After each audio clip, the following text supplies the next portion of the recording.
अस्सलाम वालेकुम जी। आप देख रहे हैं लाइव शो मीट योर कलंदर, और मीट योर कलंदर में आज के हमारे स्पेशल कलंदर कौन है।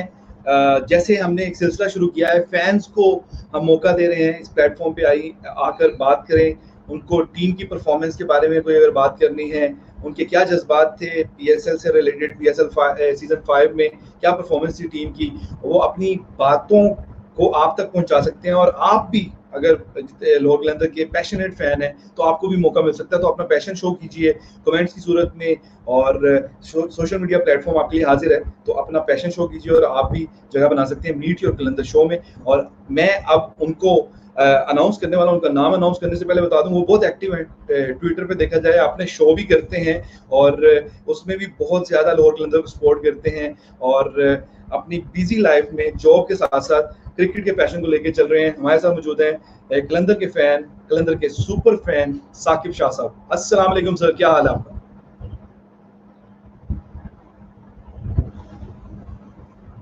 साकिब भाई, आपकी आवाज अच्छी, भले हमने इतनी देर बात की है शो से पहले, लेकिन अब आपकी आवाज हमारे तक नहीं पहुंच रही, तो अगर हो सकता है दोबारा रिकनेक्ट कर लें तो हम उसमें कंटिन्यू कर सकते हैं, क्योंकि अभी आपकी आवाज नहीं आ रही। हालांकि शो से पहले आधा घंटा हमारी बात हुई है और हम गपशप कर रहे थे, पीएसएल की कहानी पे बात हो रही थी, पीएसएल से रिलेटेड बात हो रही थी। लेकिन जब तक साकिब साहब दोबारा से मुझे टीम अगर बताती है, वो ज्वाइन करते हैं, उनकी आवाज जैसी वापस आती है तो उनसे बात करते हैं। लेकिन उसके साथ साथ हमारा जो कलंदर के सिकंदर इनिशिएटिव है, प्रोग्राम है, वो बड़ा बेहतरीन तरीके से चल रहा है। 2 हफ्तों के हमने रिजल्ट बता दिए, हर हफ्ते 16 प्लेयर सिलेक्ट हुए और 2 हफ्तों में 32 प्लेयर सिलेक्ट हो चुके हैं। 32 प्लेयर अभी सिलेक्ट होने बाकी हैं। संडे का आप इंतजार करते हैं, हर संडे को 5:30 शाम को हमारा होता है शो, तो उसमें हम रिजल्ट अनाउंस करते हैं, कोचिंग पैनल एनालाइज करते हैं आपकी वीडियोस को, और उसके बाद आपकी सिलेक्शन होती है। आप बन सकते हैं कलंदर के सिकंदर, अगर आप में टैलेंट है तो जरूर बनिए कलंदर के सिकंदर। जैसे साकिब में ज्वाइन करेंगे, उनकी तरफ वापस आएंगे। ज़ोहेब भाई, आवाज आ रही है आपको? जी, अब आवाज आ रही है। पहले आधा घंटा बात की, जैसे लाइव गए आवाज चली गई। ये किसकी साजिश है? सर, ये सेहूनी साजिश है। साकिब साहब, तबीयत कैसी है आपकी?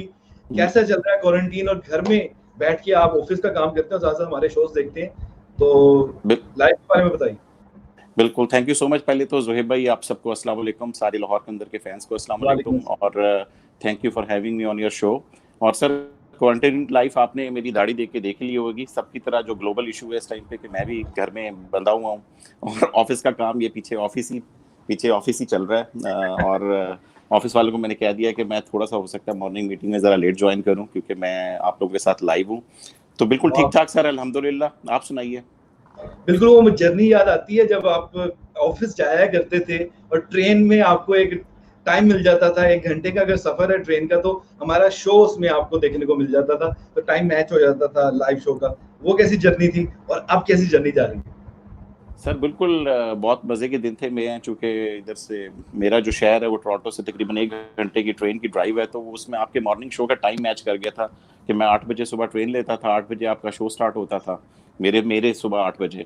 तो उसमें मैं आप लोगों के शोज़ देखता रहता था, कमेंट्स करता रहता था, तो टाइम बड़ा अच्छा पास हो जाता था। मगर अभी आजकल भी देख रहा हूँ, क्योंकि अभी भी घर में बैठा होता हूँ, तो दूसरे लैपटॉप के ऊपर मैं अक्सर आप लोगों के शो लगा लेता हूँ। तो अभी भी आप लोगों के शोज़ तो देख रहा हूँ। बिल्कुल, यहाँ पे अगर 5:30 हुए थे हमारा जब शो स्टार्ट हुआ, तो आपके 8:30 सुबह के, और सैरी करके आप हमारे शो का इंतजार कर रहे थे कि आप लाइव आएंगे। उसके बाद फौरन बाद ही आपने अपने ऑफिस के काम को ज्वाइन करना है। तो साकिब, ये बताइए, क्रिकेट का पैशन कब से शुरू हुए और कब से फॉलो करें क्रिकेट को, और लाहौर कलंदर को कब से फॉलो करना शुरू किया? सर, क्रिकेट का पैशन तो बिल्कुल बचपन से ही, जब मैं छोटा होता था, मुल्तान में रहीमिया खान वगैरह जब मैं रहता था, तो बिल्कुल बचपन में वहीं से क्रिकेट खेलता हुआ पला बड़ा। फिर लाहौर जाया था मैं जब ग्रेड 8 में था। लाहौर में 12 साल रहा हूँ मैं टोटल, मगर लाहौर ने मुझे ऐसा अपनाया कि आज तक मैं लाहौर का फ़ैन हूँ। अब ज़ोहेब भाई, बात ये है कि लाहौर कलंदर जिस दिन ये फ्रेंचाइज बनी थी और पहला ड्राफ्ट हुआ था, मुझे आपको याद होगा कि प्लाटिनम की पहली पिक्स में हमने गेल, ब्रावो, उमर अकमल वगैरह लिए थे। उस दिन रात को, जब ड्राफ्ट के बाद ही, मैंने अपना, जो मेरे घर का वाईफाई है, 2015 का आई गेस नवंबर दिसंबर की बात है, मेरे घर का जो वाईफाई है उसका नाम ही लाहौर कलंदर आज तक। माशाल्लाह। तो ये लाहौर कलंदर के साथ ये एफिलिएशन है मेरी। तो लो उसके सिग्नल तो नहीं सबसे बॉटम पे आते हैं? नहीं सर, उसके सिग्नल टॉप पे रहते हैं उसके। क्योंकि अब बेसिकली जो हालात हमारे शुरू से लेके आगे तक चले और इस सीजन में हमने चेंज किया है, तब्दीली इस सीजन में आई है। हाँ। वरना मैंने कहा आपको वाईफाई के सिग्नल पता चले बॉटम में हुआ वो ज़ोहेब भाई, बात ये थी कि 4 साल हार के ना वो दोस्त वगैरह जो भी दोस्त बाब आते हैं घर में वाईफाई मांगते हैं, वो कहते हैं यार अब तो चेंज कर दो इसको, अब तो भाई तुम हार के नहीं थकते, तुम्हारा आज तक वाईफाई का नाम ही लाहौर कलंदर्स है। अच्छा मुझे बताइए वो क्या पैशन था कि जो कि इतनी हार के बावजूद एक फैन को क्या चाहिए होता है, एक टीम के साथ अगर लगाव है तो ये जीतनी चाहिए, जब जीत नहीं रही टीम तो ऑप्शन तो होती है स्विच करने की, टीम स्विच कर ली जाए, तो सर क्या पैशन है जो साथ जोड़े रखे? सर जिन्होंने इस साल कोयटा और इस्लामाबाद मिली होगी उनको सुकून आ गया होगा कि दूसरी टीम को मिलने का क्या फायदा होता है। तो बात ये है कि सर अपनी टीम होती है, आपको याद होगा, पता नहीं आपने मेरी वीडियो देखी कि नहीं, कि पीएसएल के पहले मैच की रात को मैंने एक वीडियो लाहौर कलंदर के फैंस के लिए अकेले निकाली थी कि अपनी टीम को नहीं छोड़ना, क्योंकि यही हमारी टीम है और हमने इसी के साथ ही रहना है। और जो मैंने बताया था कि जो घर का बच्चा होता है अगर वो नालायक भी हो तो उसको दूसरे के घर नहीं छोड़ाते, उसको अपने घर में ही रखते हैं।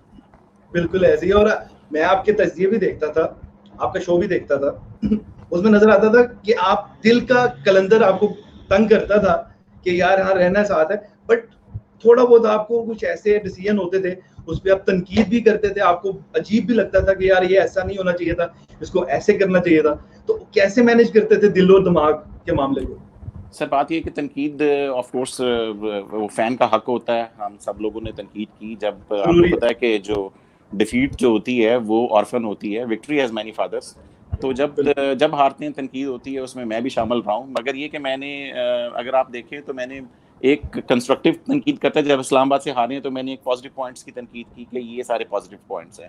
समीन भाई और आकिब भाई को मैंने उसमें टैग भी किया था और फिर तनकीद भी की थी। जिस तरह पहला मैच था, पहले मैच में मुझे बहुत ज़्यादा दुख था मुल्तान वाले मैच में, जिस तरह के 5 फास्ट बॉलर्स हमने खिला दिए और एक भी स्पिनर नहीं खिलाया था हमने, और मुल्तान ने 3 स्पिनर खिलाए हुए थे, तो वो हमें दुख होता है, तो वो नेचुरल होता है सर। तो मगर ये कि अपनी टीम है तो उसी को सपोर्ट करना होता है। चलिए मैचेस का आपने जिक्र किया, तो पहले मैच का आपने जिक्र किया, साथ इस्लामाबाद का भी जिक्र किया, तो इस्लामाबाद का मैच बड़ा जरूरी है, उसको समझा जाए तो क्या उस मैच की वजह से पीएसएल में एक खास जान आई? वैसे तो पाकिस्तान में आने की वजह से तो जानदार हो चुका था पीएसएल, लेकिन उसमें और जान फूंक दी उस मैच ने, क्या कहेंगे उस मैच के बारे में? सर एक तो ये कि लाहौर का क्राउड बड़ा अमेजिंग था उस दिन। लाहौर के क्राउड ने जिस तरीके से हमें सपोर्ट किया, वो पहली दफ़ा, मतलब कि क्योंकि मुल्तान वाले मैच में उतना क्राउड नहीं आया था जितना ये इस्लामाबाद वाले मैच में आया था।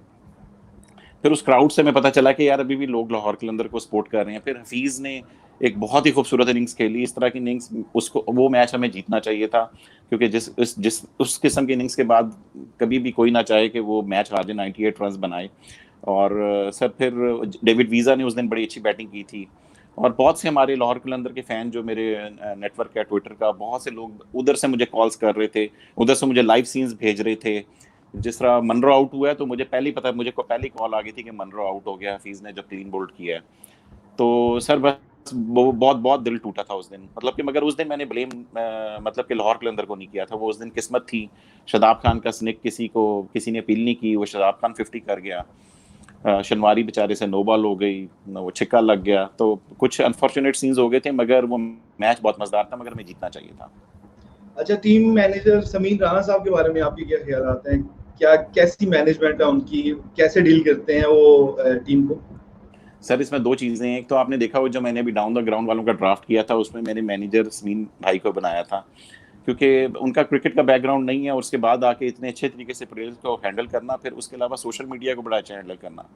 मैं 2 साल या 2.5 साल पहले मैंने ट्विटर पे एक्टिव हुआ, मेरा अकाउंट तो पुराना था मगर मैं एक्टिव, और मैं शुरू में थोड़ा सा एग्रेसिव फैन था। फिर मैंने देखा यार ये समीन भाई क्रिटिसिज्म के ऊपर भी कुछ नहीं कहते और पोलाइट जवाब देते हैं, तो वहाँ से फिर उन्होंने मेरी पर्सनालिटी भी एज ए फैन चेंज की, और फिर मैं लाहौर कलंदर का सपोर्टर तो पहले भी था, फिर मैंने वो हार्श वर्ड्स कभी यूज़ नहीं किए, और जिस तरीके से समीन भाई की पर्सनालिटी है, जिस तरीके से वो मीडिया को हैंडल करते हैं, उसी तरीके से फिर मैंने भी सोशल मीडिया को हैंडल किया और लाहौर कलंदर को सपोर्ट किया। Amazing personality. फवाद राना भाई को तो कोई बीट नहीं कर सकता, मगर समीन भाई इज अमेजिंग। आपने अब उनका जिक्र किया तो आपके लिए सरप्राइज है, समीन राणा साहब हमारे साथ मौजूद हैं।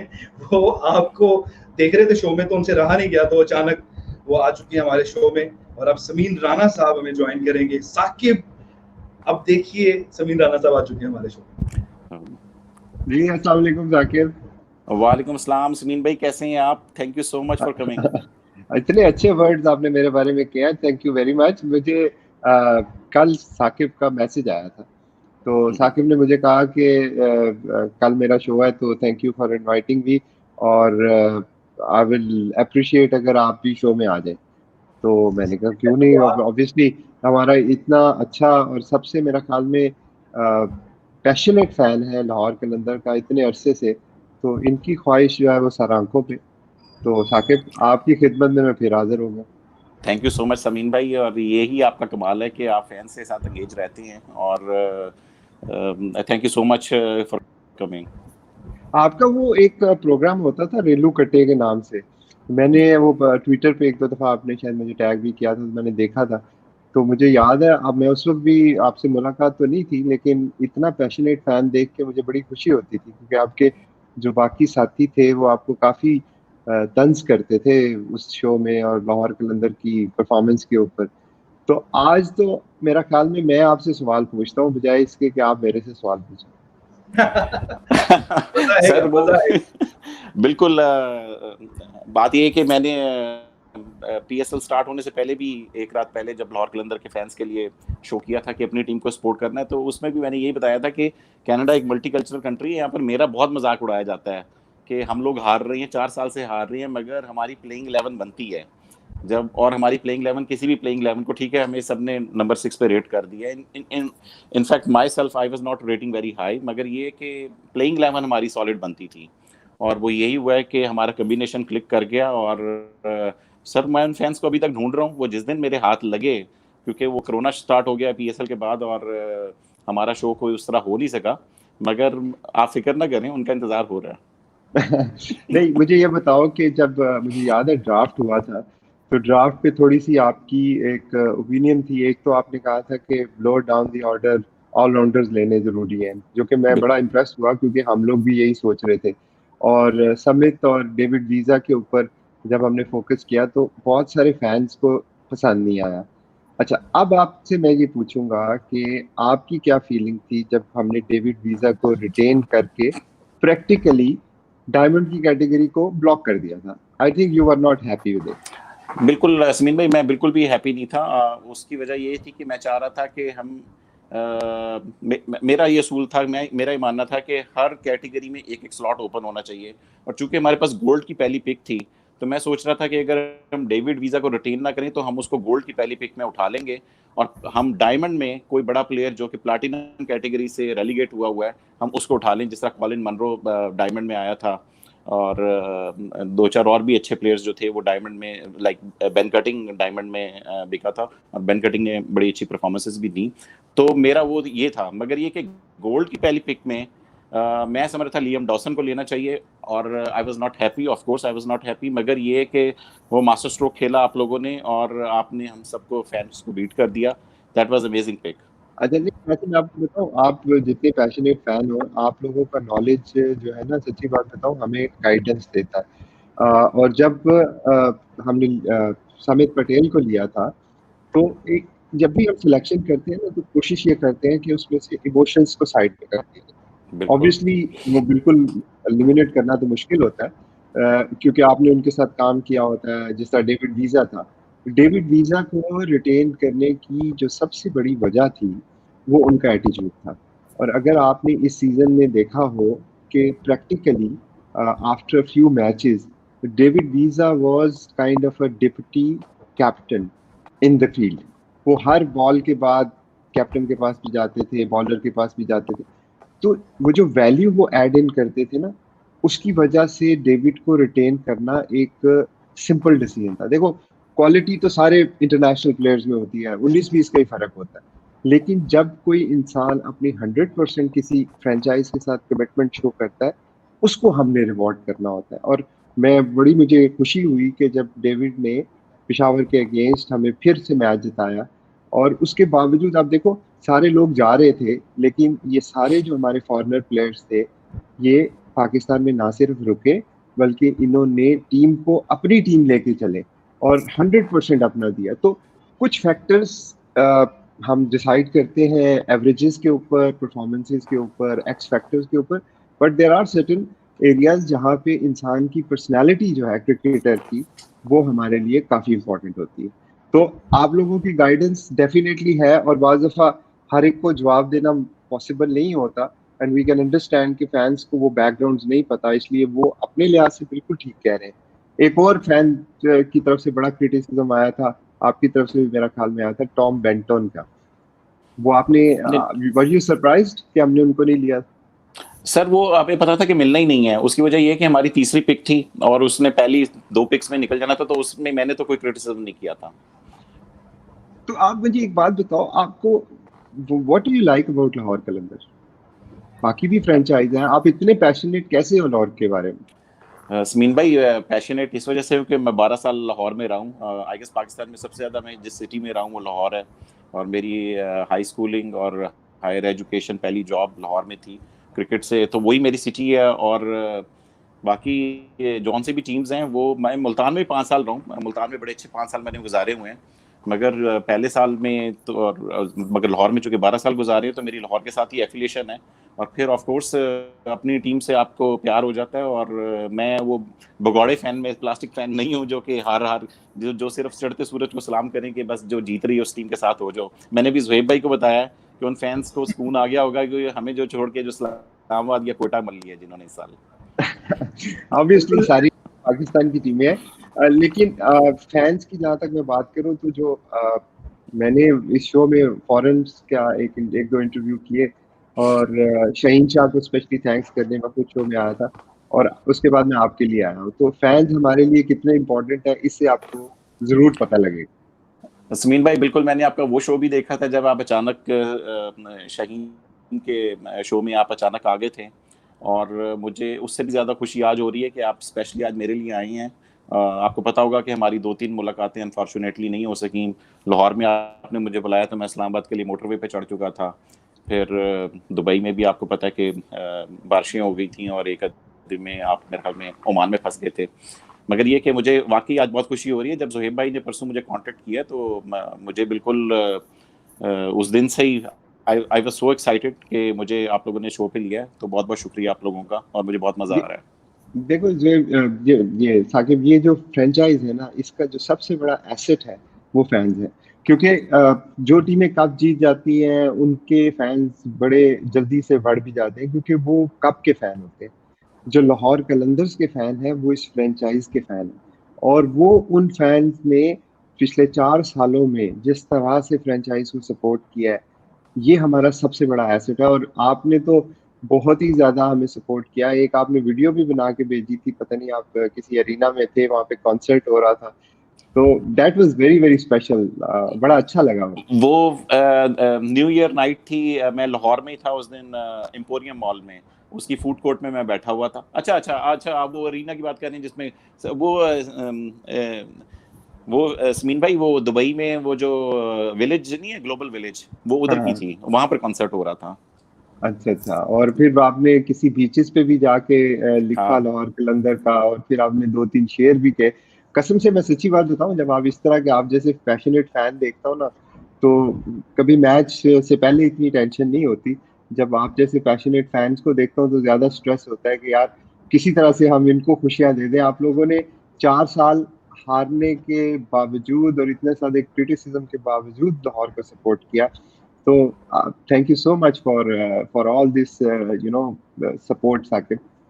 समीन भाई, बात ये है कि चूंकि हम हार रहे थे तो अब उसमें हम क्या कर सकते थे एज ए फैन। तो जो मैंने किया वो एज ए फैन हम सबको जो करना चाहिए वही किया। मुझे ये था कि एटलीस्ट जो हमारे जो सपोर्टर्स हैं वो हमारे साथ इंटैक्ट रहें और हमारे साथ एसोसिएट रहें, और this is what we can do कि हम अपनी फ्रेंचाइज के लिए बोलते रहें। और ट्विटर पे भी, पीएसएल में भी, जो भी जहाँ पर भी लाहौर के नंबर्स बता रही होती है दुनिया, तो उसमें भी जाके हम सपोर्ट कर रहे हो सकते हैं। तो दिस इज़ माई पैशन। आपने मेरी एक पिक्चर्स भी देखी होंगी समीन भाई के, आप बचपन से ख्वाब देखते हैं मैं व्हाइट हाउस देखूंगा, मैं न्यूयॉर्क जाऊंगा, और जब आप उसके सामने लाहौर कलंदर की शर्ट पहन के चले जाएं तो मेरी वाइफ कह रही है तुम क्या कर रहे हो। मैंने कहा यार this is what I am. नहीं, आपका पैशन, आपका जो सपोर्ट है, मैं आपको बताऊं, वो हमारे लिए बहुत ज्यादा वैल्यूबल है। और इसी पैशन और सपोर्ट की वजह से फैंस के हम नए नए आइडियाज भी लेके आते हैं। अभी आप देखें कोरोना में जिस तरह सारी दुनिया लॉकडाउन हो गई, हम ये चाह रहे थे कि हमारे फैंस किसी ना किसी तरह एंगेज रहें। तो एक तो ये मीट योर कलंदर्स का सिलसिला शुरू किया, और दूसरा वो वर्चुअल टैलेंट हंट का सिलसिला शुरू किया। अब ये सारी चीजें सिर्फ और सिर्फ हम इसलिए कर पाते हैं। अक्सर लोग ये सवाल पूछते हैं, अभी मीडिया पे भी होता है कि लाहौर कलंदर कैसे ये सारा कुछ सोच लेता है। मैं समझता हूँ कि ये सारा कुछ सोचने के पीछे आप जैसे लोगों की सपोर्ट है, आप लोग जैसे लोगों का पैशन है। जब आप आपके बारे में सोचते हैं कि हम अपने फैंस को क्या कर सकते हैं, तो वो आइडियाज खुद ब खुद जनरेट होना शुरू हो जाते हैं। उसके लिए कुछ ज्यादा तगोदो नहीं करनी पड़ती। तो ये हमारा एसेट है बहुत बड़ा। बिल्कुल समीन भाई, और मेरा ख्याल में कि एक तो ये कि जो हमारी वाहिद फ्रेंचाइज है जो कि फैंस के साथ इतना ज़्यादा एंगेज कर रही है, और अभी से नहीं कर रही है, आई गेस 2 साल से तो मैं ट्विटर पे बहुत ज़्यादा एक्टिव है, तो मैं तब से तो देख रहा हूँ ये शोज़ वगैरह जो स्टार्ट हुए हैं, फिर जो शर्ट्स वगैरह जो कॉन्टेस्ट होते हैं यहाँ पर, और जो मर्चेंडाइज देते हैं, फिर जोहेब भाई जो जगह जगह जाके शोज़ करते हैं PSL से पहले, फिर ऑन टॉप ऑफ दैट जो PDP का एक्सीलेंट प्रोग्राम है, PDP जैसा तो लग रहा है कि जिस तरह एक पैरेलल, वो डॉक्टर नुमान नियाज भी उस दिन आतिफ भाई के शो में कह रहे थे कि आप तो एक पैरेलल PCB बना रहे हैं, जो हाई परफॉर्मेंस सेंटर बन रहे हैं। तो ये बहुत सी एक्टिविटीज़ हैं जो लाहौर कलंदर कर रही है, और इस साल चूंकि हम जीत भी गए हैं और अभी तक हम PSL में हैं, सेमीफाइनल्स में हैं, तो अब खुशी दुबाला हो गई इन चीज़ों की। अच्छा, चले आपसे थोड़े से टफ क्वेश्चन पूछूं एज ए फैन। बिल्कुल। ऑब्वियसली मैं तो जवाब देता रहता हूँ, मैं सोचता हूँ कि फैन से पूछते हैं। यार मुझे एक बात बताओ, ये हेड कोच के ऊपर इतना सारा क्रिटिसिज्म होता है, स्पेशली आकिब भाई को लेके। तो ये फैंस जो है, बहुत सारे फैंस ऑब्वियसली इसको समझते भी है, बहुत सारे नहीं समझते। आपके ख्याल में हेड कोच का कितना इंपॉर्टेंट रोल होता है फ्रेंचाइज को मैनेज करने में या टूर्नामेंट के अंदर? समीन भाई, इसमें दो ओपिनियन है। अगर आप इमरान खान के, मैंने कुछ इंटरव्यूज पुराने देखे हैं, वो कहते हैं कि क्रिकेट में कोच इतना मैटर नहीं करता, सब कुछ कैप्टन होता है। इसमें दूसरा ओपिनियन लोगों का होता है कि जो हेड कोच की पोजीशन होती है ये रिजल्ट ओरिएंटेड जॉब होती है, इसमें अगर रिजल्ट्स ना आए, या तो कोच रिजाइन कर जाता है या फिर उसको सैक कर दिया जाता है। तो इस तरह का ओपिनियन, तो ये मिक्स ओपिनियन है। तो उसमें बिल्कुल ऑफ कोर्स जो क्रिटिसिज्म आया उसमें मैं भी शामिल था, और मगर बात ये है कि मैंने आपको याद होगा कि जब मैंने आपको वो जो ट्वीट आपको मैसेज किया था कि 2 ऑलराउंडर्स आपने उठाने हैं, बॉलिंग ऑलराउंडर्स हमें चाहिए, तो उसमें मैंने ये भी लिखा था कि हमें ग्राउंड रियलिटीज नहीं पता होती, इस वजह से हम इतना ज्यादा, हमारा जो क्रिटिसिज्म है वो हम नहीं कर सकते क्योंकि हमें ग्राउंड रियलिटीज नहीं पता। तो आकिब भाई का ये है कि पहली चीज तो ये है कि as a director cricket operations उन्होंने एक्सीलेंट काम किया है, उस पे बिल्कुल उस पे सारी अप्रिशिएशन बनती है। और आपको याद हो कि जब हारिस रऊफ को उन्होंने बनाया, और हारिस रऊफ जब बिग बैश में इतनी बड़ी सक्सेस हुए, तो उसमें मेरी पब्लिक ट्वीट्स थी आकिब भाई की अप्रिसिएशन के लिए। तो मगर समीन भाई, बात अभी वही हो रही थी कि जो विक्ट्री होती है उसके तो बहुत से फादर्स होते हैं, और जो डिफीट होती है ऑर्फन होती है। तो जब आप टीम हारती है तो फिर उसमें कोच और कैप्टन पे सारा नजला गिरता है। बिल्कुल सही कह रहे हो, बिल्कुल सही कह रहे हो। लेकिन और इसमें एक थोड़ी सी मैं भी अगर ऐड कर लूँ अपनी लर्निंग, कि हमारा जो जितना एक्सपीरियंस है वो नेशनल सेटअप का है। और ऑब्वियसली ये फ्रेंचाइज क्रिकेट तो पाकिस्तान में अभी 5 साल हुए हैं, पहले IPL वगैरह में थी, और उन्होंने भी सीखा। वहां पे भी यही हो रहा था जिस तरह नेशनल सेटअप में होता है कि टीम ने परफॉर्मेंस नहीं की तो कोच को हटा दो और नया कोच ले आओ। डेली डेयर डेविल ने मेरा ख्याल में अपने 11 सालों में कुछ 5 या 6 कोचेस बदले हैं और आज तक नहीं वो जीत सके। तो मेरा थोड़ा सा इसमें जो मेरी लर्निंग है वो ये है कि फ्रेंचाइज की डायनामिक्स थोड़ी सी डिफरेंट है नेशनल सेटअप से, जहाँ पे आपके पास 365 दिन के लिए प्लेयर्स अवेलेबल होते हैं और कोचेस का एक रोल होता है। यहाँ पे थोड़ा सा डिफरेंट रोल होता है, जो कि मोटिवेशनल रोल और मैनेजमेंट रोल ज्यादा होता है as compare to technical. But obviously fans का क्रिटिसिज्म कभी भी बुरा नहीं लगा, और आपसे मैंने सवाल इसलिए पूछा ताकि मैं ये जान सकूं कि फैंस का क्या पॉइंट ऑफ व्यू होता है जब वो क्रिटिसाइज कर रहे होते समीन भाई, इसमें मैं एक चीज और भी कहना चाहूंगा कि जो आकिब भाई पे क्रिटिसिज्म हुआ था, जो फैंस ने किया था और मैंने भी किया था, वो एक तो PSL 3 का ड्राफ्ट में जिसने भी ड्राफ्ट किया था, जिसमें मुस्तफिजुर रहमान को 5 मैचेस के लिए ले लिया और लूक रॉकी को हमने छोड़ दिया था, विकेट कीपर भी नहीं था, फिर दिनेश रामदीन के साथ गुजारना पड़ा था। फिर प्लेइंग 11 का जो कॉम्बिनेशन बना था उस साल में भी जिसमें हमारे 3-4 आउट होते थे और नीचे से एक बहुत लंबी टेल आ जाती थी। फिर पिछले साल भी कुछ मैचेस में बहुत लंबी टेल से खेल रहे थे, तो इसी वजह से मैंने आपको बताया था कि बॉलिंग ऑलराउंडर्स काइंडली ले लीजिएगा ताकि हमारी बैटिंग की जो डेप्थ है वो लंबी हो। तो ज्यादातर क्रिटिसिज्म, या इस साल पहले मैच मुल्तान के खिलाफ जो हुआ आपने देखा होगा, पहले 5 फास्ट बॉलर्स हमने खिला दिए, तो कुछ टेक्निकल भी क्रिटिसिज्म था, सिर्फ वो एज ए रिजल्ट्स के ऊपर नहीं था। सही कह रहे हो आप। ऑब्वियसली वी मेड मिस्टेक्स, हमने बहुत सारी गलतियां की जिसका रिजल्ट सामने भी आया, but what we try to do was to learn from those mistakes. और आप जैसे फैंस जो है वो हमें गाइड करते रहते हैं। सोहेल अख्तर की कैप्टनसी का डिसीजन आपको कैसा लगा? वो भी एक ऐसा डिसीजन, देखें सोहेल अख्तर का मैं वैसे ऐसे बैटिंग बहुत बड़ा फैन हूँ, क्योंकि मेरा ख्याल में वो आप लोगों ने जो टैलेंट ढूंढा है वो कमाल का है। और हमें पिछले पहले साल में तो सिल्वर में थे, अब उस गोल्ड में हमें कोई डायमंड लेवल का प्लेयर मिला हुआ है। तो एज ए बैट्समैन मैं उसका फैन हूँ, और एज ए कैप्टन भी बिल्कुल पीडी के बीच में, पीडीपी का जो उन्होंने अब अभी टूर्नामेंट हमें जितवाया, सेंचुरी की उन्होंने, तो बिल्कुल मगर मैं समझ रहा था कि शायद हफीज के साथ जाना चाहिए था, मगर ऑफ कोर्स पीडीपी के हमारे पास 5-6 लड़के हैं, तो आप लोगों का पॉइंट ऑफ व्यू भी बिल्कुल ठीक है। और बात यह है कि कैप्टन होता है जो लीड फ्रॉम द फ्रंट करे। आपने पहले मैच में याद रखोगा कि सोहेल अख्तर ने बड़ी अच्छी इनिंग्स, मुल्तान के खिलाफ सारे आउट हो गए थे, वो अकेला खड़ा हो गया था और वो थोड़ा सा रिस्पेक्टेबल स्कोर कर गया था। और उसके बाद आखिर के 3-4 मैचेस में जिस तरीके से उसने ऊपर आके एज ए जिम्मेदाराना इनिंग्स खेली हैं, तो हैट्स ऑफ टू हिम, उसने बहुत अच्छा प्रेशर लिया। और अभी भी मैं कुछ बॉलिंग चेंजेस से, अगर आपने मेरी पब्लिक ट्वीट्स देखी हो, I was not happy with his bowling changes, मगर overall he did a very good job. Obviously उनके लिए इतना बड़े स्टेज के ऊपर एक फर्स्ट एक्सपीरियंस था, और आई एम श्योर उन्होंने भी बहुत कुछ इससे लर्न किया होगा। जब हमने बेन डंक को लिया था, तो आपने एज ए फैन सोचा था कि बेन डंक इतने अच्छे प्लेयर हैं, स्पेशली जब कराची उनको रिटेन नहीं कर रहा? बिल्कुल, मैंने सोचा हुआ था कि बड़े अच्छे फैन हैं। 2 प्लेयर्स जिनकी मैंने ट्वीट्स की थी, एप्रिसिएशन की कि बहुत अच्छी है, एक पहली लिन की और दूसरी बेन डंक की।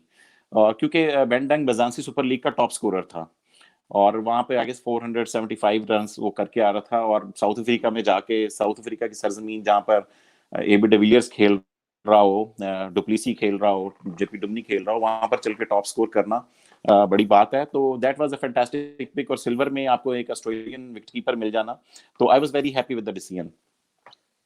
ये अगर आप देखो कि बहुत सारी चीजें जो फ्रेंचाइज में हो रही होती हैं वो अंडर लिमिटेशन होती हैं। ऑब्वियसली फ्रेंचाइज किसी को सर्टेन नंबर्स को रिटेन कर रही होती है, सर्टेन नंबर्स को नहीं कर रही होती, और पास्ट परफॉर्मेंसेस और अवेलेबल रिसोर्सेज और जो आपकी पिक है, ये मिल मिला के ही आप उस वक्त जो है कोई डिसीजन लेते हो। पीडीबी के जो प्लेयर थे, स्पेशली हारिस को निकाल दें क्योंकि हारिस तो बिग बैश में खेल के प्रूव कर चुका था।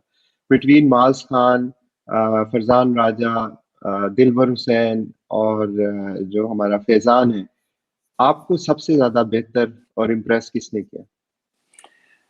देखिए समीन भाई, पीडीपी के जो प्लेयर्स हैं उसमें ऑफ कोर्स दिलबर ने तो कमाल की बॉलिंग कर दी इस दफा, और वी वर नॉट एक्सपेक्टिंग उस बेचारे की, चूंकि बिग बैश में सीधा एंट्री हुई और उस बेचारे को 56 रन पड़ गए, तो everybody was undermining him including my self. मगर दूसरे मैच में जलमी के खिलाफ 12 ओवर वाले मैच में जो पिंडी में बारिश वाला था, उसमें उसने 4 आउट किए, और उसके बाद उसने इंप्रेस इस वजह से किया, ये नहीं कि उसको विकेट्स मिल रही हैं, कि वो बहुत छोटे से रनअप से बहुत ज्यादा वेरिएशन थी उसके पास। एक तो ये कि दिलबर हुसैन, फिर बाकी बाकी मेरे ख्याल में मास खान तो मेरा वैसे भी फेवरेट प्लेयर है, और मैं समझ रहा था कि फरजान राजा से पहले उसको खेलना चाहिए, मगर फरजान राजा ने बहुत अच्छी बॉलिंग दोनों मैचेस में उसकी बहुत अच्छी बॉलिंग है, क्वालिटी बॉलिंग। फिर एक प्लेयर समीन भाई जिसकी कोई बात नहीं कर रहा, वो है मोहम्मद फैजान। फैजान बेचारे की बैटिंग तो नहीं आई, एक तो ये कि उसकी स्विंग बॉलिंग मुझे पसंद आई, एमसीसी वाले मैच में से ही मैंने ट्वीट कर दी थी कि इसकी बॉलिंग मुझे बहुत अच्छी लग रही है, यूटिलाइज करनी चाहिए। सेकंड, उसका जज्बा बड़ा काबिल दीद था। अगर आपने देखा हो कि इस्लामाबाद वाले मैच में जो पहला मैच था, उसने बाउंड्री पे 1-2 सर्टेन चौके बहुत फुल एंड डाइव लगा के बचाए थे, तो उसका जज्बा और उसका पैशनेट मुझे मोहम्मद फैजान का बहुत इंप्रेस किया। आपकी वजह मैं आपको बताऊं, रीड बहुत अच्छी है। टीवी के ऊपर बैठ के ये चीजें पिक करना मुश्किल होता है क्योंकि फैजान ने जब वो मैच था हमारा इस्लामाबाद वाला, तो ऑब्वियसली सारे डिसअपॉइंटेड थे, लेकिन जो सबसे ज्यादा डिसअपॉइंटेड था वो फैजान था। वो अगले काफी दिनों तक ये बात कहता रहा कि काश मैं वो लास्ट ओवर करता। अब no disrespect to obviously Usman Shinwari, but वही उनका कॉन्फिडेंस इतना ज्यादा था, और बाकी उस ऑब्वियसली टीम का कॉम्बिनेशन ऐसा था कि हम फैजान को ऊपर नहीं भेज सकते थे। We have the right resources, लेकिन वो एक वाकई ऐसा टैलेंट है जो कि आने वाले मुस्तकबिल में मेरा ख्याल में सबको सरप्राइज करेगा।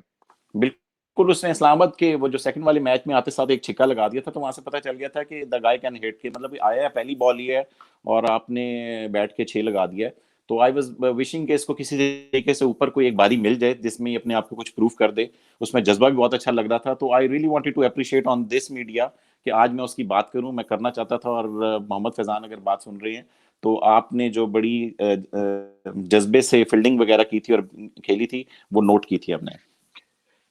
अब thank you very much Saqib. Zuhaib को मेरा ख्याल में मैंने इतना ज्यादा ब्रेक नहीं दिया था, वो पीछे से थोड़ा सा खामोश हो नहीं, गया। समीन भाई जो सवाल थे ना, सवाल तो कलंदर्स की तरफ से थे। आप पूछ लें, मैं पूछ लूं, बात तो एक ही है। बताना साकिब ने था, तो बहुत अच्छा शो जा रहा है ना। वैसे साकिब भी सवाल पूछ सकते हैं। साकिब आप feel free to ask as many question as difficult as you like. चलें ठीक है समीन भाई, एक टेक्निकल क्वेश्चन आपसे मैंने पता करना है। हमने, आपको याद होगा कि ड्राफ्ट में सिर्फ पहले एक विकेट कीपर लिया हुआ था और दूसरा लैंडल सिमंस था।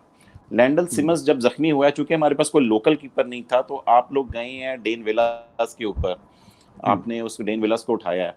अगर हमने कोई लोकल कीपर उस टाइम पे उठाया होता, आबिद अली को उठा लिया होता या जो उमर सदीक है उनको उठाया होता, तो फिर हम मलन की तरफ भी जा सकते थे। अगर आप देखें कि रिप्लेसमेंट ड्राफ्ट में इस्लामाबाद ने मलन को उठा लिया सिल्वर के पैसे देके, तो आपके ख्याल में कुछ डेविड मलन की क्या कहानी थी कि उसको किसी ने ड्राफ्ट में नहीं लिया और बाद में सिल्वर में क्यों बिका वो? बड़ा अच्छा सवाल किया आपने। एक तो विकेट कीपर के ऊपर यस वी वर, हम थोड़ा सा उस पर स्टक हुए थे। उसकी बुनियादी वजह ये थी कि पाकिस्तान में जो ऑप्शंस अवेलेबल थी विकेट कीपिंग की, वो उस लेवल की नहीं थी जिस लेवल की हम ढूंढ रहे थे। एक बात थी। दूसरी, उमर सिद्दीक की बात की आपने और आबिद अली की बात की। अब ये दोनों प्रेफरेबली ओपनर बैट्समैन थे। हमारे पास ऑलरेडी 5 से 6 ऐसे लोग थे जो कि प्रेफरेबली ओपनर थे। उनमें एक और को ऐड करना जो था वो चैलेंजिंग होता, और स्पेशली उस लड़के के लिए जो कि T20 में इतना ज्यादा स्टैब्लिश नहीं है।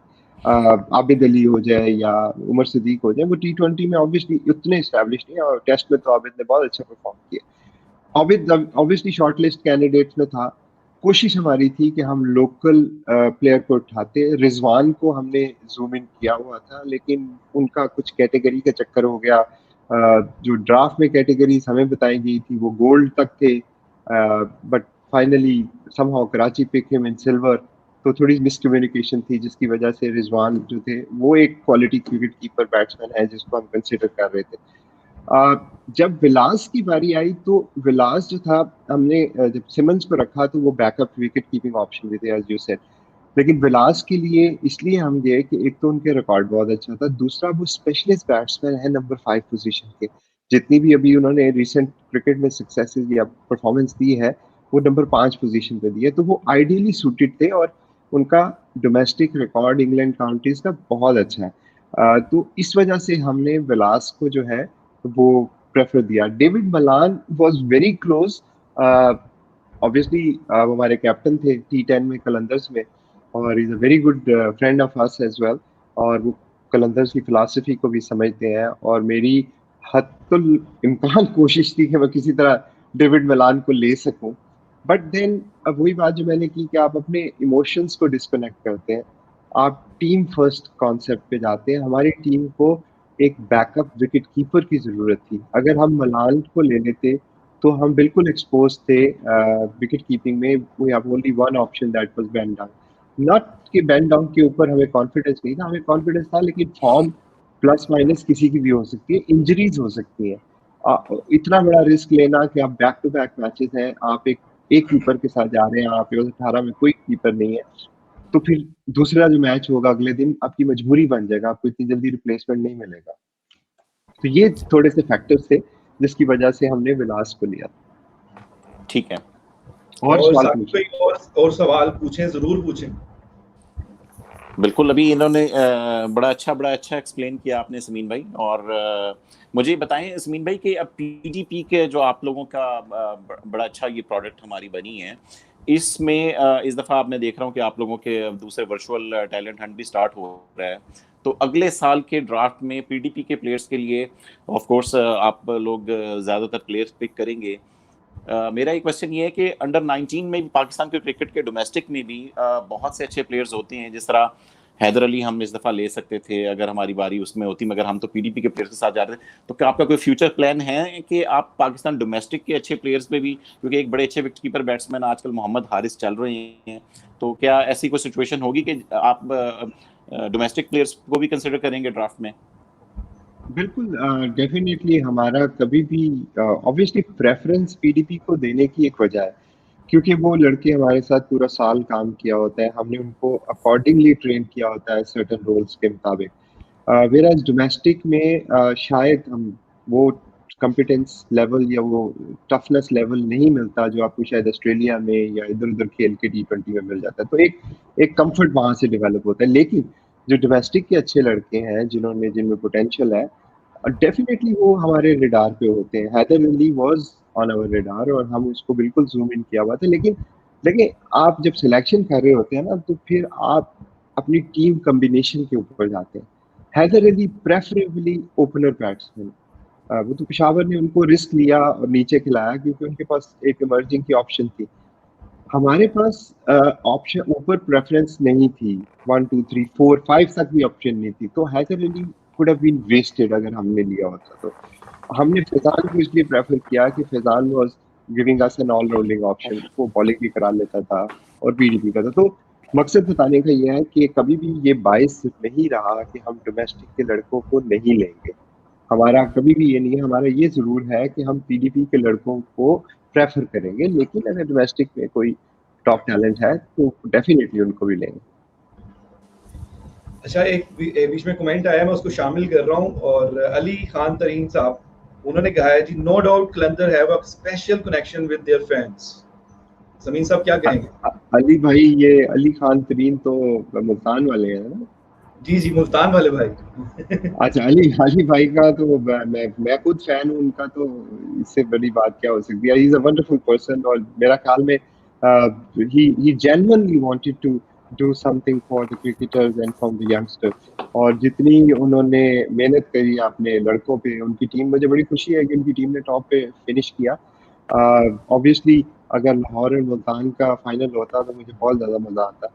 अभी यू नेवर नो, आगे पॉसिबिलिटी भी हो सकती है। तो अली भाई का हमेशा से उनकी सपोर्ट रही है।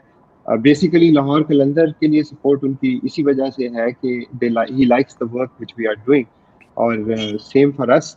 हमें डेफिनेटली अली जो है वो एक ही is one of the guy who always support the good and positive side of things. Saqib, क्या कहना चाहेंगे आप इस कमेंट पे अली तरीन के लिए? बिल्कुल जोहिब भाई, जिस तरह समीन भाई बहुत ज़्यादा एंगेज रहते हैं फैंस के साथ सोशल मीडिया पे, अली का भी यही है कि इज़ अमेजिंग गाय, हम्बल गाय, बहुत अच्छे कमेंट्स करता है, अपने फैंस के साथ एंगेज रहता है। वो भी डोमेस्टिक क्रिकेट में और अपने लोकल क्रिकेट में साउथ पंजाब में बहुत ज़्यादा प्रमोट कर रहे हैं, और बिल्कुल उनको भी मैं बहुत अप्रिशिएट करता हूँ। अक्सर मेरे साथ भी मतलब कि हमारी भी कमेंट्स वगैरह का जवाब देते हैं, तो he is doing wonderful job. और बिल्कुल और अली भाई, थैंक यू सो मच कि आपने आखिरी मैच में 4 प्लेयर अपने बैठा दिए थे।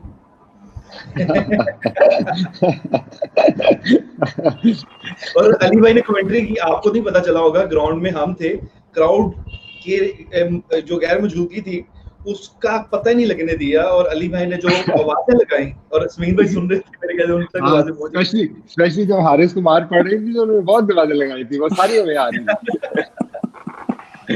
लेकिन तो ये बाकी साकिब, कुछ कोई सवाल रह गया हो? क्योंकि मुझे लग रहा है कि आपका ऑफिस का टाइम भी है, वो भी हमें देखना है, क्योंकि आपने समीन भाई को भी पता चल गया होगा कि 9 बजे इनका उधर के टाइमिंग के मुताबिक ऑफिस स्टार्ट होना था। जोएब भाई, कलंदर्स का शो है, अगर आप 10-12 बजे तक भी करें तो मैं कर लूंगा, कोई मसला नहीं। ये मैं जानना चाह रहा था, यही सुनना चाह रहा था आपसे। तो किसी बात आप पूछ सकते हैं। हाँ, और कोई क्वेश्चन पूछना हो तो प्लीज फील फ्री। बिल्कुल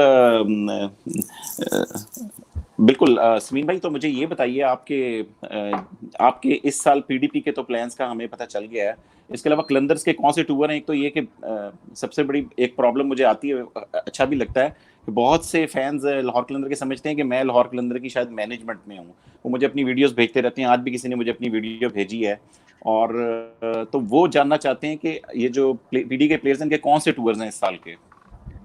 एक तो पहली बात ये आपके बात पे कमेंट करूंगा कि अगर लोग ये समझते हैं कि आप मैनेजमेंट में हो तो ये हमारी सक्सेस है, बिकॉज हमारे फैंस ही हमारी मैनेजमेंट है और वो हमारे लिए प्राइड है हमेशा से और हमेशा रहेंगे भी। अच्छा, दूसरी बात आपने की आने वाले अपकमिंग जो चीजें हैं, एक तो आप ये देख रहे हैं कि ये वर्चुअल टैलेंट चल रहा है। I think it's going to be a very interesting concept.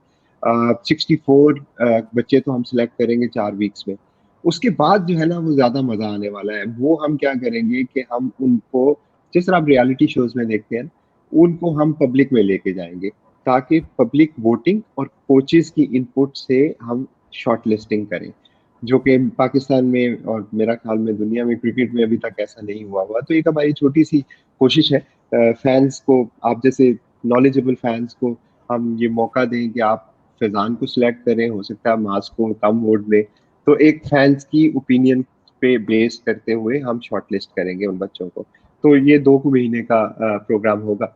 Hopefully corona की सिचुएशन बेहतर हो जाएगी उस वक्त तक। दूसरा हमारा T10 की जो हमारा वेंचर है, अभी उन्होंने last couple of days back पे अनाउंस टाइमलाइन 18 नवंबर से लेके 28 नवंबर तक की विंडो में T10 होने जा रहा है। एंड आई होप कि इंशाल्लाह इस दफा PDP के लड़के वहाँ पे खेलेंगे, क्योंकि ये पाकिस्तान के बच्चों के लिए एक बहुत बड़ी अपॉर्चुनिटी होगी कि वो मेरा ख्याल में बेन स्टोक और मॉर्गन और बड़े बड़े लड़कों के साथ, बच्चों के साथ खेलें तो लर्निंग होगी और हमें इसका PSL में भी फायदा होगा।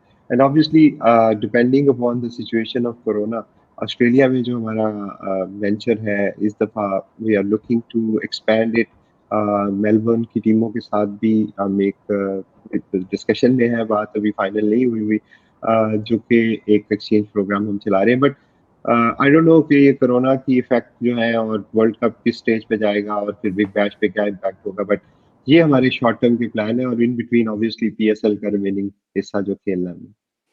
और समीन भाई, एक क्वेश्चन जो पूरी दुनिया हर वक्त पूछती रहती है, वो कहते हैं कि फवाद राना भाई किधर हैं, किधर चले गए, क्या वो नाराज होके छोड़ के चले गए हैं, वो नजर क्यों नहीं आते सोशल मीडिया पे, इसको को एक्सप्लेन करते हैं।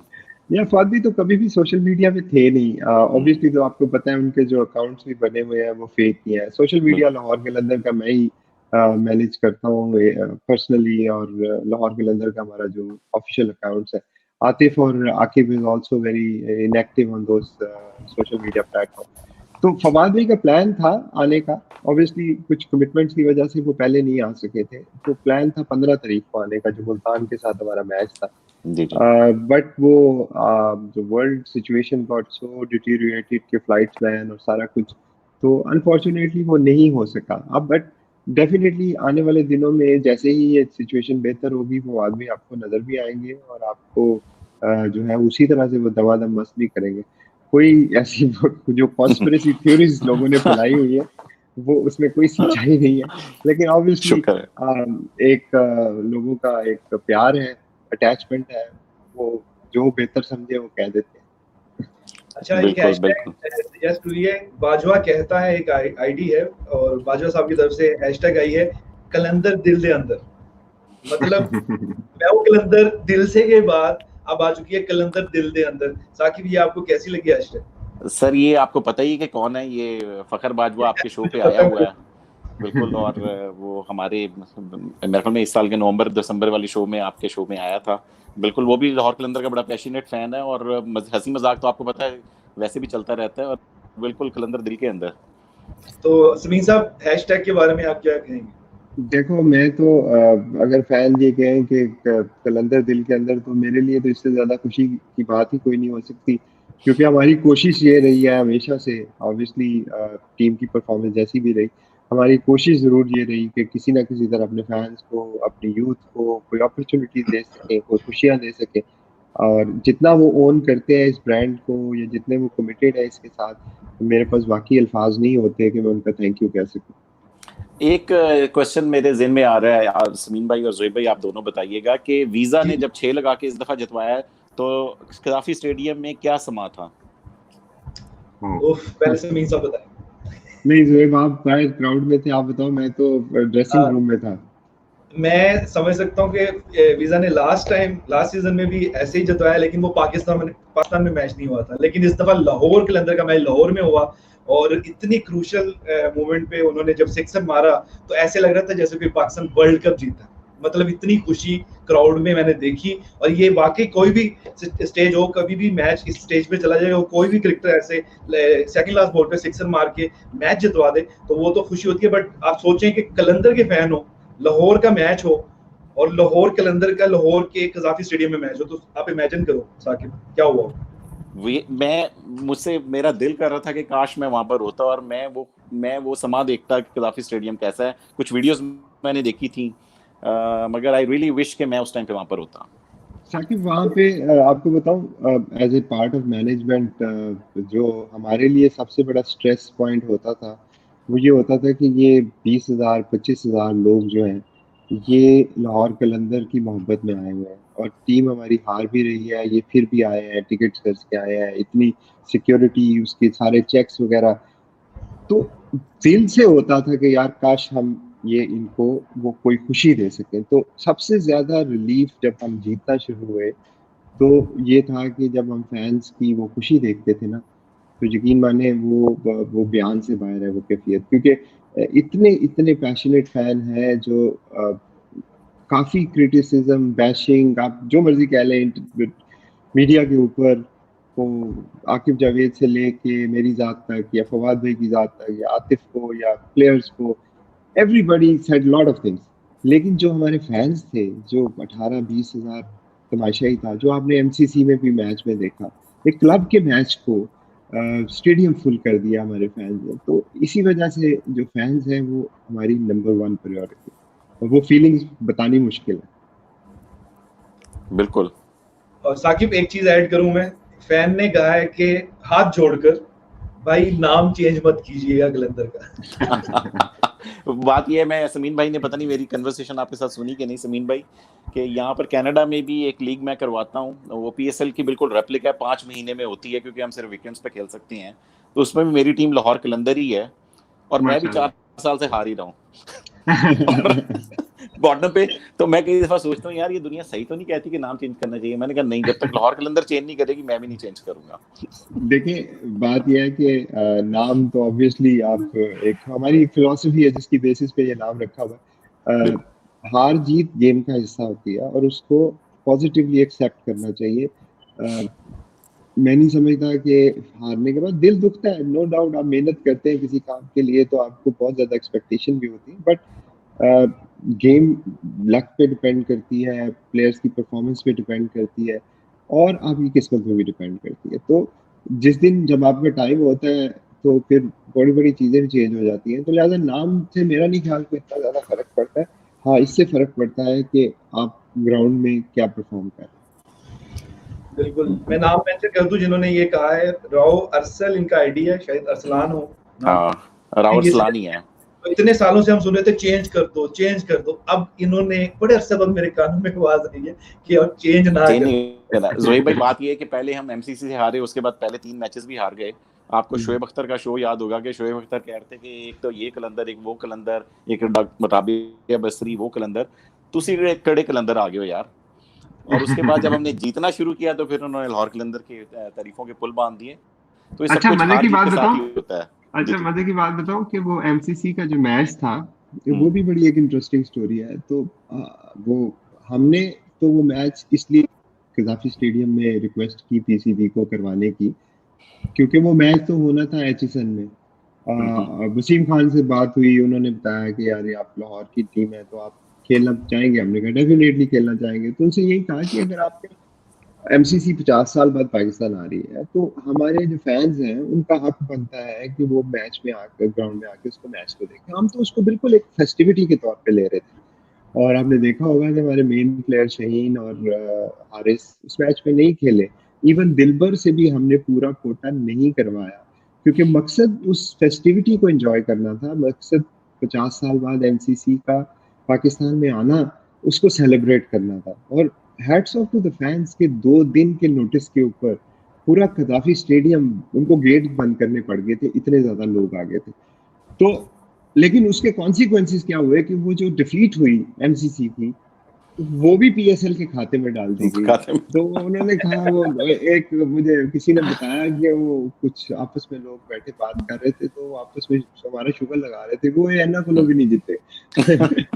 तो वो बात ये ये कि उस पे जो बैशिंग आई थी ना, उस पे मैंने पब्लिक ट्वीट्स की थी कि भाई आप ये देखें, शाहीन अफरीदी डगआउट में बैठा हुआ मैच नहीं खिलाया, हारिस रऊफ डगआउट में बैठा मैच नहीं खिलाया, हमने बच्चों को खिलाया जो पीडीपी के हैं। तो इतना हौसला किसी टीम, मतलब कि किसी टीम में ही होता है, और शुक्र है कि हम में है वो हौसला कि यंगस्टर्स को चांस देना। और मैं उस दिन की सूरत हाल बताऊं, जब मैं एंटर हुआ स्टेडियम में, आप नहीं है, मैं आपको इसलिए बता रहा हूँ क्योंकि आप जानना चाह रहे हैं कि हुआ क्या था। आपको वो नजर आया जो टीवी पे क्राउड नजर आता है स्टेडियम, सर लाइनें ऐसे लगी थी, मैंने कभी इंटरनेशनल मैच के लिए इतनी ज्यादा लाइंस मैंने नहीं देखी। और सीरियसली वहां पे लोग ऐसे आए थे जैसे बड़े अरसे बाद कोई क्रिकेट आई है, और पीएसएल का तो इंतजार हो रहा था, लेकिन लाहौर कलंदर का 4 सालों से इंतजार था कि वो पहला मैच खेलेंगे लाहौर में, तो हमने पहला मैच देखना है। तो वो पूरा लाहौर ही एक तरह का रेडी हो चुका था। और 2 दिनों में, वैसे तो पब्लिसिटी होती है टीवी पे करो, आप डिफरेंट वोटिंग लगा के करो, हमने सिर्फ और सिर्फ सोशल मीडिया पर, तो जो हमारे ट्रांसमिशन चल रही थी जो आप देख रहे थे, उस पे हमने शो करके सिर्फ बताया, और लोग इस तरह है कि कहते बस आज ही देखना है, सब कुछ आज ही देखना है। ये मजा था। बिल्कुल। चले साकिब, अगर आपके पास और क्वेश्चन नहीं है, I don't want you to take too much of your time, obviously आपके ऑफिस का भी टाइम हो रहा है। समीर भाई, क्वेश्चन बहुत हैं, आपको इंटरव्यू पे मैं खुद बुलाऊंगा, मैं वेट कर रहा पहले नवंबर दिसंबर में कि मैं बड़े पीक टाइम पे बुलाऊंगा, क्योंकि सबसे बड़ा शो मैंने आपके साथ करना था। वो होता है ना कि सबसे अच्छी चीज को बंदा बचाते कोरोना आ गया, फिर रमजान आ गया। तो इंशाल्लाह ताला आपके साथ एक 1-to-1 मीटिंग होगी जिसमें बहुत से क्वेश्चंस हैं फैंस के भी, वो सारे हम लेंगे। चलो, thank you so much Saqib, और थैंक यू फॉर जॉइनिंग। और जोहेब, सॉरी आपके शो में मैंने नहीं, मुझे बड़ा अच्छा लगा सीरियसली। कितनी अच्छी बैठक होगी हमारे शो का, अब नया रंग नजर आया कि 3 बंदे आपस में कलंदर की बातें कर रहे हैं। बिल्कुल। Thank you so much, thank you. और थैंक यू साकिब। और मैं चाहूंगा कि अब फैंस को भी हम कहेंगे आपसे भी इजाजत लें, क्योंकि इफ्तारी का टाइम हो चुका है हमारे पाकिस्तान में, और साथ समीन साहब भी अपने टाइम के मुताबिक वहाँ पे इफ्तारी करेंगे दुबई में। तो साकिब के लिए तो अभी सहरी उन्होंने की है, तो 9 बजे हमें उधर, मेरे ख्याल से 9 से भी ऊपर टाइम हो चुका है, तो वो इंतजार करेंगे अपनी इफ्तारी का। लेकिन हम अब इफ्तारी की तरफ चलते हैं, और आपसे चाहते हैं इजाजत। और कलंदर के सिकंदर आपने इंशाल्लाह उसमें पार्टिसिपेट करते रहना। साकिब, कोई जाते हुए फैंस के लिए कोई आप मैसेज देना चाहते हो तो दे दो, फिर हम इस पे कंक्लूड करें शो। बिल्कुल, फैंस के लिए यही मैसेज है कि यही हमारी टीम ने, हमें इसको सपोर्ट करना है थिक और थिन, और इंशाल्लाह ताला हम ये पीएसएल होगी नवंबर के एंड में, और हम इंशाल्लाह ये जीतेंगे, और 2 महीने के बाद अगली भी जीत जाएंगे। Thank you so much Zoheb भाई, आपने मुझे अपने शो पे बुलाया, इज्जत बख्शी, मैं आपका बहुत शुक्रिया हूँ। मोस्ट वेलकम, थैंक यू आपके टाइम के लिए। और समीर साहब की सरप्राइज एंट्री, मुझे हमेशा सरप्राइज मिलता है, अचानक उनकी एंट्री होती है शो में, तो आप फैंस के लिए भी वो एंट्री बड़ी सरप्राइजिंग होगी। और मुझे भी पसंद आई ये जो गपशप हुई, और जिस तरह आपने हमें साथ कमेंट्स भेजे, इसी तरह भेजते रहिए, एंगेज रहिए, और आपका पैशन आपको इस शो में ला सकता है, क्योंकि आप भी कलंदर हैं। तो मीट योर कलंदर्स में आप होंगे और कलंदर्स आपके साथ मिलेंगे। तो कलंदर के सिकंदर के शो में भेजते रहिए वीडियोस, और नंबर हमारे सोशल मीडिया के पेजेस पे मेंशन है, तो आप उस पे व्हाट्सएप कर सकते हैं, और आपकी ज्यादा वीडियोस आएंगी। जैसे मेरी स्क्रीन पे आ चुका है, तो इस स्क्रीन पे आप नंबर जो आ रहा है उसे नोट कर लीजिए, 0317339401। इस पे अपनी बैटिंग की, बॉलिंग की, विकेट कीपिंग की वीडियोस भेजिए, और ये वीडियोस पहुंचेंगी कोचिंग पैनल तक, एनालाइज होंगी, और आपकी सिलेक्शन हो सकती है कलंदर के सिकंदर के इस प्रोग्राम में। और 32 प्लेयर सेलेक्ट हो गए, 32 रह गए, घबराना नहीं है, आधे सिलेक्शन हुई है, आधी बाकी है, तो आपका नाम आ सकता है अभी भी। तो वीडियोस भेजते रहिए। Thank you so much. मिलेंगे अब नेक्स्ट लाइव शो में, मीट योर कलंदर में। कौन होंगे नेक्स्ट कलंदर, आपका पैशन बता सकता है, आपके कमेंट्स बता सकते हैं, ज्यादा पार्टिसिपेट कीजिए, और आप भी गेस्ट बन सकते हैं हमारे शो मीट योर कलंदर के। खुदा हाफिज़।